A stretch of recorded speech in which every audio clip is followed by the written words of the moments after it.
Вітаю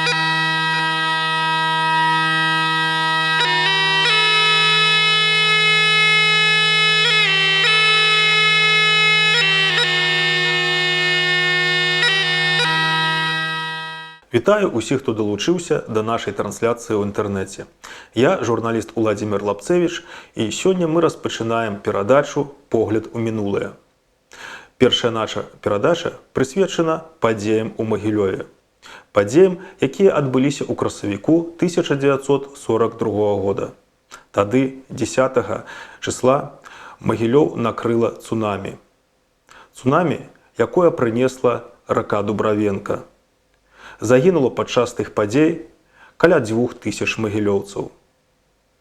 Але аб тым, што непасрэдна адбывалася у тым месцы і ў тыя часы, мы паразмаўляем менавіта на берагах гэтай ракі. І вось зараз мы знаходзімся на левым беразе Дубравенкі. Менавіта тут 78 гадоў таму адбылася магілёўская трагедыя, якое цяпер называецца магілёўскае цунамі. Мы прыйшлі з вядомым магілёўскім гісторыкам, кандыдатам гістарычных навук Ігорем Пушкіным. Сёння у нас красавік 2020 года, у міры і ў Беларусі у тым ліку буяе пандэмія каронавіруса, таму наша размова будзе адбывацца на нейкай адлегласці. Ігор Александрович, добрый дзень. Скажыце, калі ласка, чым быў Магілёў у канцы 41-го, пачатку 42-го года, калі ён знаходзіўся пад нямецка-фашысцкай акупацыяй, і тут, тым не менш, жылі людзі. Добрый день. 28 ліпеня 1941 года гітлераўцы захапілі горад Магілёў. Горад Магілёў знаходзіўся пад акупацыяй да лета 1944 года. Мы ведаем с вами, што ў акупаваным горадзе ў Магілёве знаходзілася каля 70-80 тысяч чалавек. З іх неяўрэйская частка, гэта было 50 тысяч асобаў. Сярод іх, безумоўна, пераважалі людзі сталага ўзросту, жанчыны, дзеці, але і былі мужчыны працаздольнага ўзросту. Яўрэйская частка насельніцтва горада Магілёва павінна была пражываць у гетта, у адпаведным месцы. Гэта гетта ў Магілёве знаходзілася ўздоўж ракі Дубравенкі. Акрамя таго, у горадзе Магілёве была ўтворана гарадская ўправа. Трэба адзначыць, што горад Магілёў знаходзіўся там, дзе было кіраванне тылавой часткі групы армій «Цэнтр». Пагэтаму тут усю паўнату ўлады мела не цывільная адміністрацыя, а ваенная. Гэта вельмі важна для таго, каб зразумець, насколькі былі шырокія паўнамоцтвы ў гарадской управы, которая кіравала эканамічным, гаспадарчым, у чымсьці культурным і грамадскім жыццём у Магілёве. А што ўяўляла тады эканамічнае жыццё Магілёва? Чым займаліся людзі, дзе яны збольшага жылі? І вось тут, у пойме ракі Дубравенка, якая адбывалася гаспадарчая дзейнасць? Адразу, безумоўна, гітлераўскія акупанты паспрабавалі аднавіць у горадзе Магілёве дзейнасць некаторых прамысловых прадпрыемстваў. Ачышчаўся горад Магілёў, праводзіліся пэўныя працы. Безумоўна, трэба памятаць, што гэта былі акупанты у першую чаргу, пагэтаму іх цікавілі інтарэсы Вялікай Германіі у першую чаргу, а не мясцовага насельніцтва. Але тым не менш, яны паспрабавалі аднавіць дзейнасць крамаў. В прынцыпе, у горадзе Магілёве, асабліва ў 1941 годзе, будуць дзейнічаць сталоўкі, кавярні, будзе адноўлена дзейнасць паліклінікі, бальніц. У снежні 1941 года ў Магілёве пачынае дзейнічаць Магілёўскі драматычны тэатр. Працавалі 2 кінатэатры. У тым ліку, як уже казаў, і дзейнічалі шэраг прамысловых прадпрыемстваў, таму што з восені 1941 года была праведзена рэгістрацыя ўсяго працаздольнага насельніцтва. Кожны магілёвец павінен быў быць зарэгістраваны і працаўладкаваны, альбо на нейкае прадпрыемства павінен быў працаваць, хаця заробак быў вельмі невялікі, альбо наладжваліся грамадскія працы. Вось тут, уздоўж Дубравенкі, крышку ніжэй па цячэнню, туды бліжэй да Быхаўскага рынку, была ўтворана ну, у районе вулицы Лазаренкі сённяшняй, тады называлася Віленская, вось, было гетта, дзе павінны былі пражываць яўрэі. Трэба вам сказаць, што восенню, пачатку зімы 1941 года большая частка магілёўскіх яўрэяў была знішчана. Конечно же, частка яшчэ да часоў акупацыі была эвакуіравана, хтосьці сам з'ехаў, хтосьці выехаў з горада Магілёва, але тыя, хто жыў на тэрыторыі магілёўскага гетта, былі знішчаны. Па розных звестках гэта было ад 10 до 15 тысяч чалавек. Ігор Александрович, а што уяўляў тады, у тыя часы, чыгуначны рух? Ці працавала чыгунка, ці хадзілі грузавыя альбо пасажырскія цягнікі, і куды ўвогуле людзі тады ездзілі? Магілёў – гэта чыгуначны вузел. Да пачатку гітлераўскай акупацыі ён працаваў да самых апошніх дзён. С аднаго боку Чырвоная армія, которая разам з магілёўскім апаўчэннем абараняла горад Магілёў, да апошніх дзён захоўвала, разумееце, і чыгуначны вакзал, і чыгуначныя зносіны. Вось. Але пасля таго, як горад Магілёў быў акружон, конечно же, гітлераўскія захопнікі імкнуліся таксама захапіць і масты чыгуначныя, вось, і каб быў не пашкоджаны чыгуначны шлях для таго, каб нейкім чынам выкарыстоўваць далей для таго, каб па чыгунцы, а тады гэта быў асноўны сродак зносіну, перакідваць узбраенне, вайсковую тэхніку і іншыя войскі якраз па чыгунке. Трэба вам сказаць, што безумоўна, конечно же, да апошніх дзён абароны горада Магілёва і Чырвоная армія імкнулася іх захаваць. Поэтому, як быў взорваны мост праз Днепр, так і вось гэты чыгуначны мост, который быў праз Дубравенку, быў знішчаны ў апошнія дні магілёўскай абароны. Тады наш гэты мост, который быў праз Дубравенку, вёў у заходнім накірунку, ён знаходзіўся на такіх мураваных слупах, да, апорах. Але калі ён быў узарваны, адначасова побач стратэгічных меркаванняў праходзіла так званы насып праз Дубравенку, дзе вода рэчка працякала праз бетонную такую тоннель альбо трубу 18 где-то квадратных метраў, она была даволі вялікая. Вось. Поэтому, калі ўжо пачалася акупацыя горада Магілёва, гітлераўцы аднавілі не толькі гэты мост праз Дубравенку, колькі они наладзілі чыгуначныя зносіны праз гэты насып праз Дубравенку. Гэта быў заходні кірунак. Гітлераўцы выкарыстоўвалі магілёўскі чыгуначны вузел. В асноўным перакідваліся, конечно же, грузавыя цягнікі, перакідваліся нейкія грузы, вайсковы рыштунак, такога пасажырскага руху для мясцовага насельніцтва не было. Хотя, яшчэ раз хочу вам казаць, безумоўна, былі пасажырскія вагоны, але на іх перавозіліся хто? Гэта войскі гітлераўскіх акупантаў. Вось зараз мы падыходзім да найбольш важнага у нашым усім гэтым расповедзі моманту пра тое, што абумовіла магілёўскае навадненне 10 красавіка 1942 года. У 1941 годзе при обороне города Магілёва было вырашана максімальна знішчыць інфраструктуру горада, каб нічога не дасталося гітлераўскім акупантам і перашкодзіла іх далейшаму руху на ўсход. Поэтому было вырашана взорвать, разумеете, чыгуначны мост праз Дубравенку и взорвать вот этот насып, по которой могли оккупанты прокласть рэйкі, и каб ужо рух чыгуначны быў адноўлены праз гэтую насыпь. А трэба вам сказаць, што хутчэй за ўсё сапёры памыліліся і недастаткова заклалі сюда выбуховых рэчыў.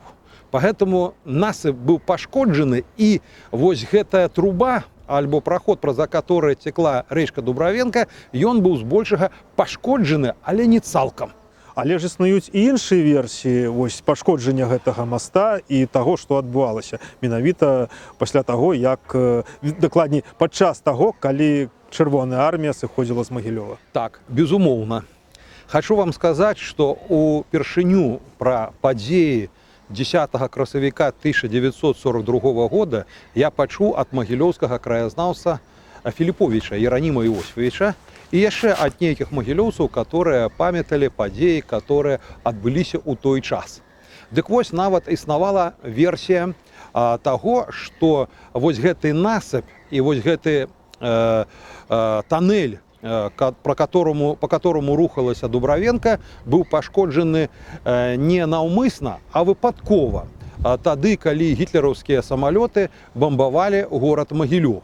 Яны тады бомбавалі, безумоўна, і чыгунку. І вось кажуць, што некалькі бомбаў альбо артылерыйскіх снарядаў трапілі ў гэты насып, і гэта пашкодзіла. Але самае цікавае ў тым, што аднойчы была выказана яшчэ адна версія. Яна звязана з магілёўскімі падпольшчыкамі. І кажуць, што нават у 1941 годзе Совінформбюро перадавала, што магілёўскія падпольшчыкі ў 1941 годзе здзейснілі дыверсію. Разумееце, у выніку чаго валам вады была знішчана вельмі вялікая колькасць акупантаў, которые знаходзіліся на быхаўскім рынку. Хаця, безумоўна, і па сённяшні дзень сярод магілёўцаў пануе версія аб тым, што такая крышку трагічна рамантычная, што вось тут уздоўж Дубравенкі знаходзілася гета, былі знішчаны яўрэі. Вось, і каб, дарэчы, тут знаходзіліся ж дамы, у которых пражывалі яўрэі, і калі яўрэі ўсіх перабілі, гітлераўскія акупанты рэалізавалі гэтыя дамы мясцоваму насельніцтву, як тады казалі, рускім.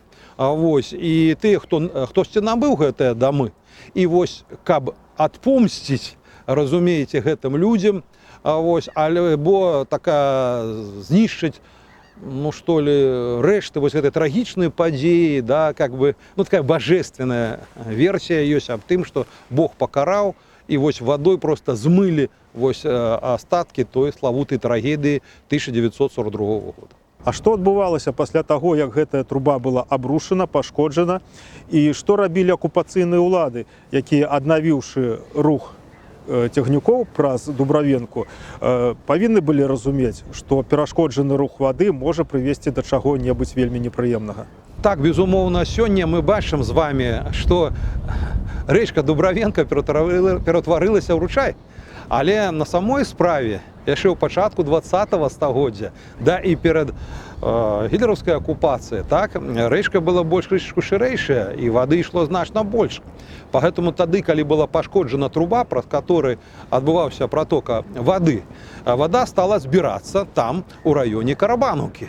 І, безумоўна, гэта вельмі моцна хвалявала людзей, у тым ліку і гарадскую управу, которая была створана гітлераўскімі акупантамі. І ўжо восенню 1941 года к вайсковаму кіраўніцтву ад гарадской управы было накіравана некалькі дакладных запісак, у которых казалася, што вось запор гэтай вады можа прывесці да трагічных вынікаў. Спачатку гарадскі бургамістр, галава Феліцын звярнуўся па дапамогу да кіраўніка чыгуначнага вузла. Але той сказаў, што яго хвалюе толькі чыгуначны рух. І для яго самым галоўным з'яўляецца аднавіць чыгуначны мост. Вось, а пакуль што цягнікі пайдуць вось па чыгункі па нацыпу. Гэта ў першую чаргу, што ён павінен забяспечыць. Тым не менш, гарадская управа з дапамогай нямецкага камандавання вырашыла правесці пэўныя працы, і, безумоўна, выдаткавалі нават былі пэўныя вайскоўцы сапёрнага батальёна, которые пачыналі рабіць новы праход для вады, паспрабавалі аднавіць не тую трубу, которая тут была раней, а крышачку побач недалёка, где-то 15-20 метраў ад гэтай трубы, меншым памерам, і гэтыя працы вяліся да снежня 1941 года. Але трэба вам сказаць, што шэраг тэхнічных спрабавалі зрабіць іх абшыць дрэвам, жалезем, але гэта немагчыма было зрабіць, таму што грунт быў вельмі нетрывалым. І акрамя таго, вот гэты грунт, вода, которая скапілася на тым баку, прыводзіла да таго, што мог бы прасесть менавіта чыгуначны насып, который быў крышачку вышэй. Гэта бы замяняла руху, поэтому было вырашана прыпыніць работы яшчэ ўзімку от 1941-1942 года. Але тым не менш вода збіралася, і нават многія заўважылі, конечно, быў снег, лёд, што вось на тым баку там стаялі слупы электраперадач, і ўжо бачылі, што большая частка слупоў, вода, лёд падымаўся амаль да вышыню. То есть было бачна, што вось падчас вясны адбудзецца такі вялікі зброс. Гэта, дарэчы, разумеў і кіраўнік чыгуначнага вузла. Планавалася, што весной 1942 года будзе абноўлены мост, і вось тады ўжо з насыпам гэтым рабіце ўсё, што хочаце. Але не паспелі. Ігор Александрович, а якое было надвор'е зімой 41-42 года? Ці многа было снега? І вось надыход вясны, якая абумоўлівала больш цёплае надвор'е, ці давала яно разуменне таго, што гэты снег, які выпаў, і лёд, які хутка растане, можа прывесці вось праз такія умовы да трагедыі? Зима 1941-42 года была даволі снежная. Вось, по гэтаму снегу было шмат, была морозная, поэтому, безумоўна, быў лёд, даволі тоўсты, потому что па ўспамінах тады, калі адбудзецца гэтая трагедыя, у некаторых месцах захаваліся льдзіны таўшчынёй больш за метр.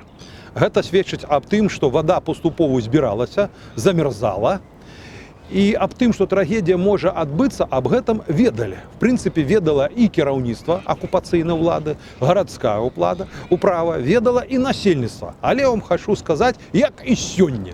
Да? Чалавек увесь час спадзяецца, што гэта адбудзецца не з ім, гэта, магчыма, адбудзецца з кімсьці, яго не закране.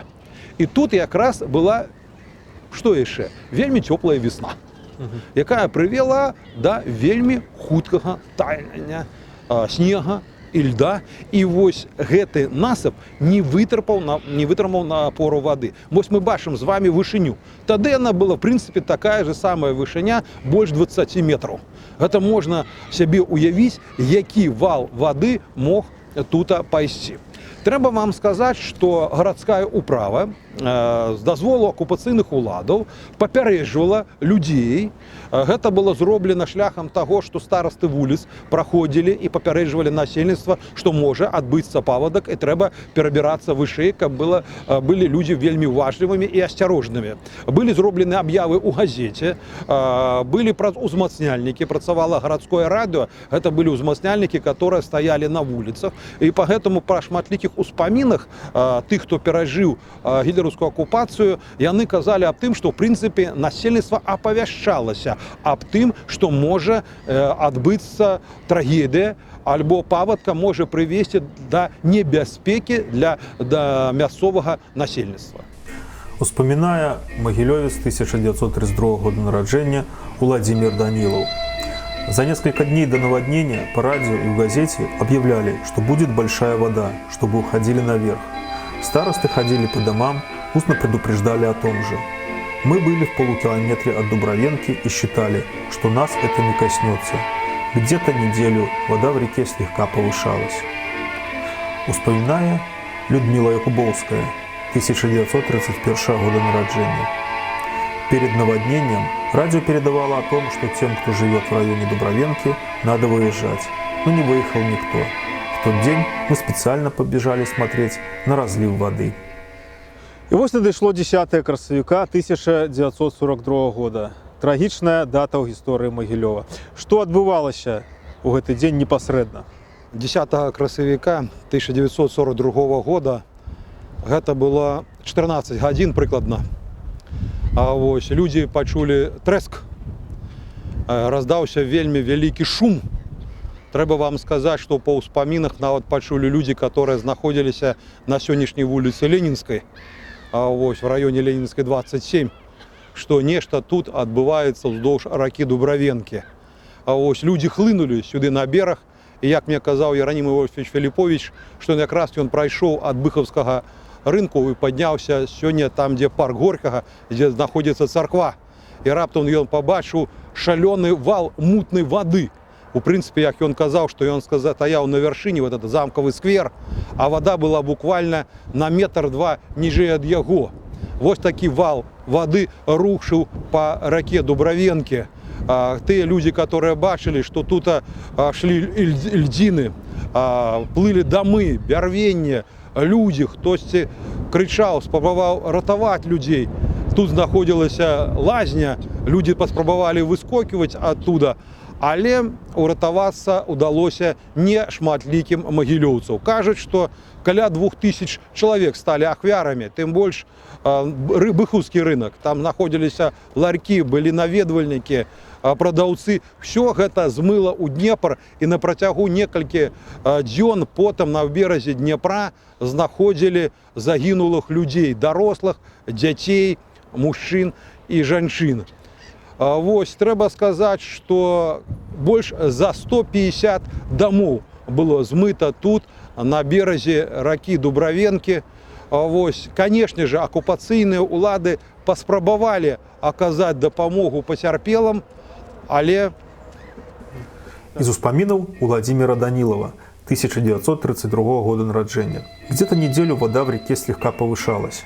И вот однажды я с детьми побежал посмотреть на реку. Вода поднималась, достигла берегов.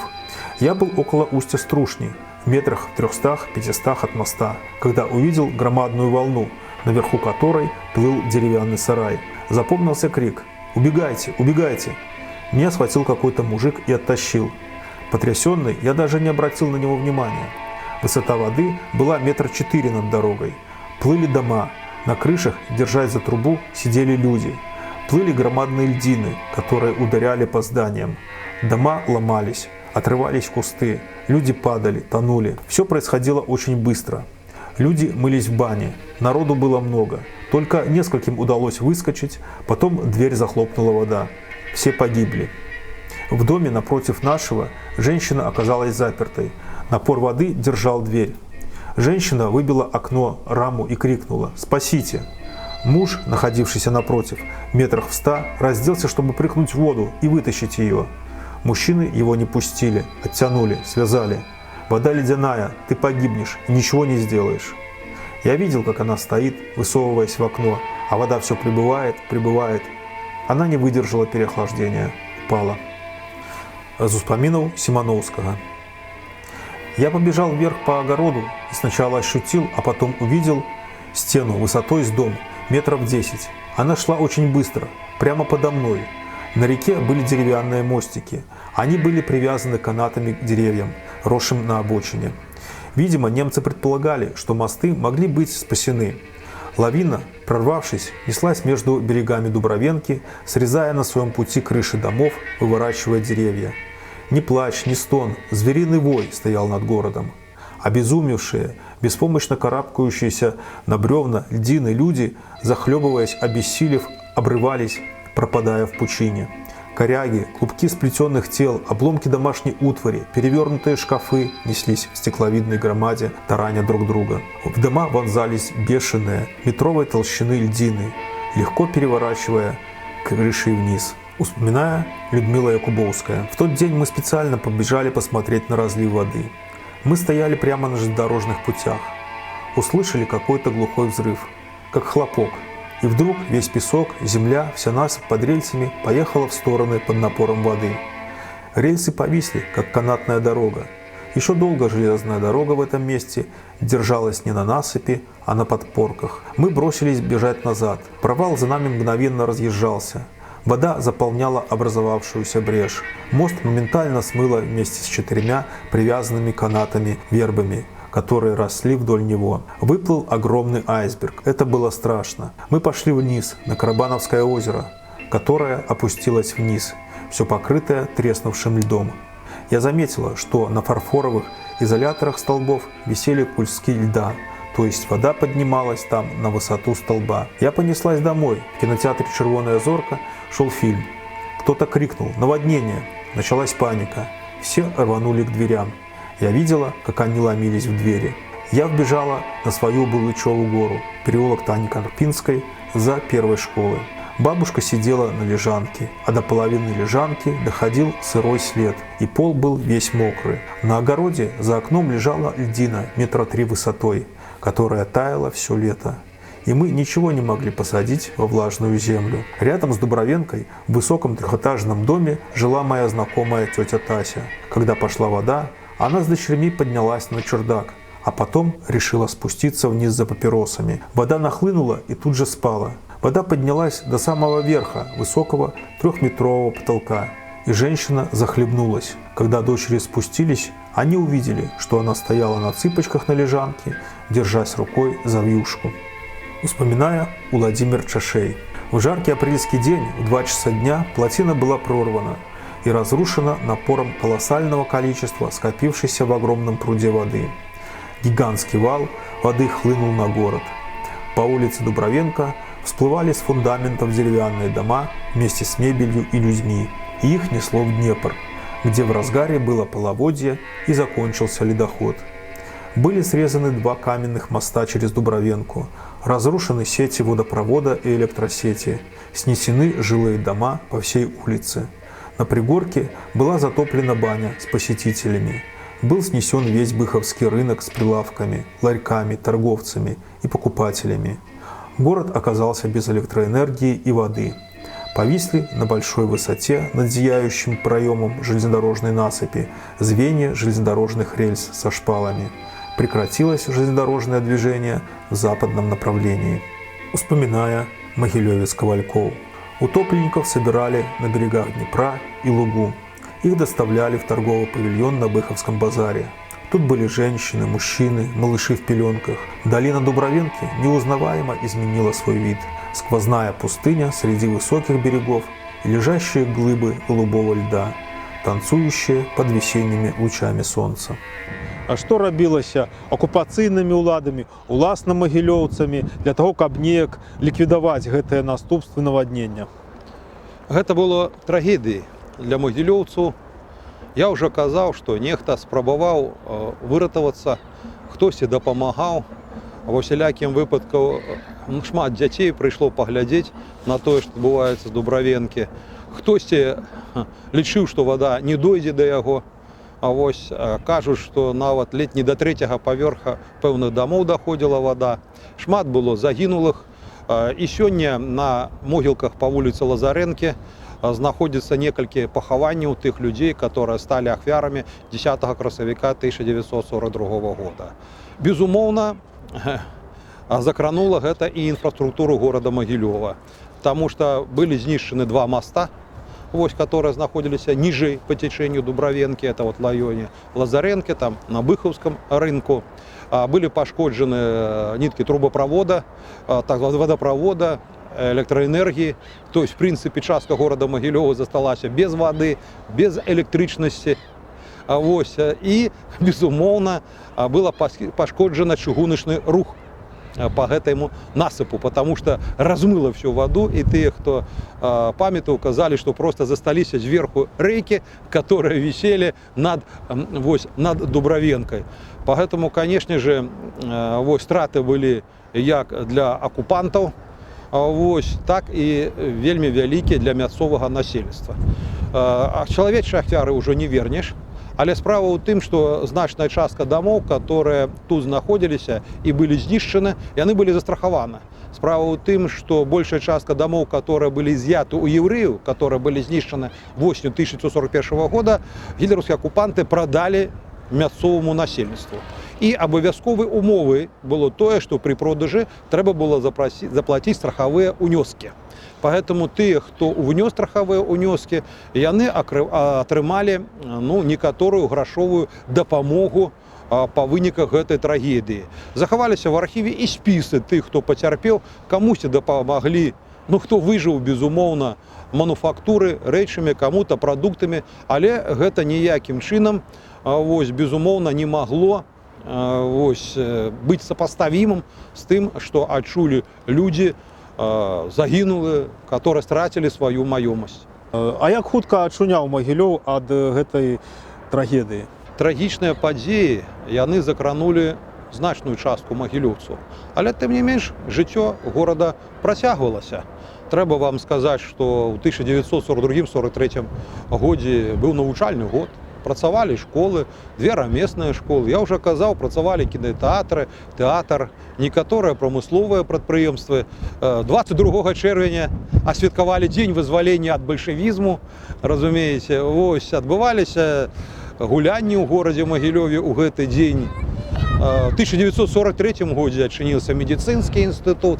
1942-43 год гэта быў год для звычайных магілёўцаў, звязаны з выжываннем, Безумоўна, дзейнічалі падпольшчыкі, змагары з акупантамі, але жыццё працягвалася.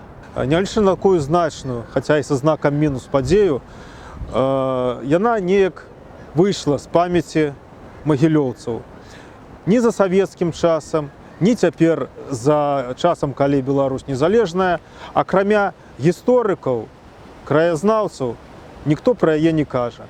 Апошнім часам, канешне, пачалі з'яўляцца розныя матэрыялы ў СМІ пра тую трагедыю. Але чаму магілёўскае цунамі практычна не прысутнічае ў свядомасці магілёўцаў? Калі горад Магілёў быў вызвалены ад гітлераўскіх захопнікаў, усяго крышку больш за 10 тысячаў чалавек было ў нашым горадзе. У пасляваенны час змяніўся склад гараджанаў. Безумоўна, частка вярнулася ў горад Магілёў з франтоў, з эвакуацыі, але горад Магілёў стаў буйна населенным абласным цэнтрам якраз пасля таго, як у пасляваенны час тут сталіся будавацца прамысловыя прадпрыемствы. І сюда прыехала вельмі вялікая колькасць людзей, которые жили на тэрыторыі Магілёўскай вобласці, за межамі Беларусі. Поэтому тая трагедия не была у іх памяці. Наступны момент, который я хотел бы означить. Трэба сказать, что наши люди перажили Вялікую Айчынную войну. Период, калі знішчаліся гарады, вёскі. Поэтому магілёўская трагедия не знайшла такого адлюстравання в памяти людей, тых, у кого загинули близкие, родные на фронтах, были знішчаны ў гетта. Поэтому магілёўская трагедия, магчыма, не была такой значнай для людей, як бы яна з'яўлялася сёння, тады, калі люди все ж таки забыліся про трагічныя наступствы другой сусветнай Вялікай Айчыннай войны. Чаму у афіцыйнай гісторыі савецкай не знайшло гэта адлюстравання? Это было выклікана тым, што савецкая гістарычная навука, афіцыйная камуністычная ўлада, яны вельмі шмат у чым замоўчвалі штодзённасць падчас гітлераўскай акупацыі. Я хочу вам сказаць, калі бы сталі масава пісаць пра гэтую трагедыю, а яна непонятна з чым была вызвана, чым она была выклікана? Дзеяннямі падпольшчыкаў, альбо гэта как бы наўмысна, можна сказаць, знішчылі падчас абароны горада Магілёва. Хаця была версія, што гэта разбамбілі гітлераўскія акупанты, то трэба было сказаць пра тыя намаганні, которые прыкладалі акупанты, каб выратаваць людзей. Разумееце, каб нешта аднавіць, да, не паспяхова, да, у першую чаргу яны думалі не о магілёўцах, а аб сваіх інтарэсах, але нешта рабілася. То, безумоўна, надо было сказаць, як жылі людзі ў 1942-43 годзе. Я, напрыклад, сутыкалася з такой сітуацыі, што вельмі часта многія магілёўцы нам расказвалі про 1944 год, когда, в принципе, масово пошли у партизаны, у падпольшчыкі, але не вельмі ахвотна распавядалі, чым яны займаліся у 42-м, у 43-м годзе. А плюс я уже казаў, што неабходна было бы сказаць тады про трагедыю яўрэяў уздоўж Дубравенкі, хто набыў маёмасць яўрэяў, таму што былі шматлікія такія непрыгожыя гісторыі, калі частка яўрэяў вярнулася з эвакуацыі, а дамы іх родных, знаёмых набылі ўжо іншыя людзі, а іх дамы былі знішчаны, і яны паспрабавалі вярнуць, але не змаглі. І гэта крыўда засталася ў іх. І гэта было ў горадзе Магілёве ў пасляваенны час. Поэтому савецкая гістарычная навука просто замоўчвала. І толькі вось дзякуючы падзеям, которые адбываліся ў незалежнай Беларусі, смаглі быць падчас пэўных навуковых канферэнцый, навуковых публікацыях прадставіць успаміны, архіўныя матэрыялы аб тым, што адбылося ў красавіку 1942 года. Пэўную колькасць гадоў таму пад уплывам апублікаваных матэрыялаў, інфармацыі, которая з'явілася ў СМІ, шэраг магілёўцаў вырашылі ушанаваць памяць загінулых. І вось прадстаўнікі грамадскасці весной, колькі гадоў таму, кожны раз 10 красавіка прыходзілі сюды на ўзбярэжжа Дубравенкі, каб ускласць кветкі у гонар ахвяр таго потопу вясны 1942 года. Я ведаю, што збіраліся арганізаваць збор подпісаў да гарадскіх уладаў, каб усталяваць нейкую шыльду альбо памятны знак ахвярам вясны 1942 года, але пакуль што гэтая справа не завершана. Вось такая трагічная падзея адбылася 10 красавіка 1942 года.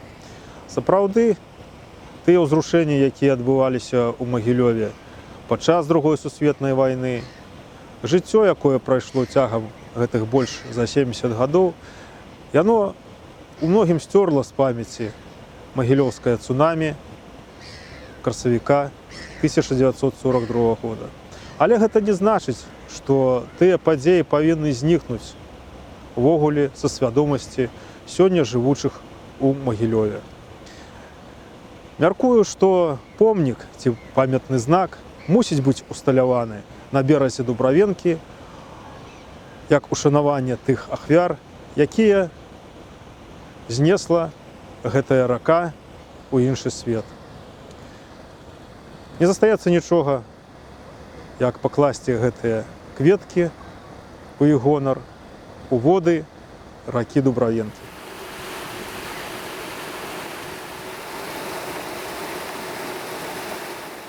Развітаўшыся з Ігарам Пушкіным, я ўсё ж не мог пазбавіцца ад пачуцця несправядлівасці.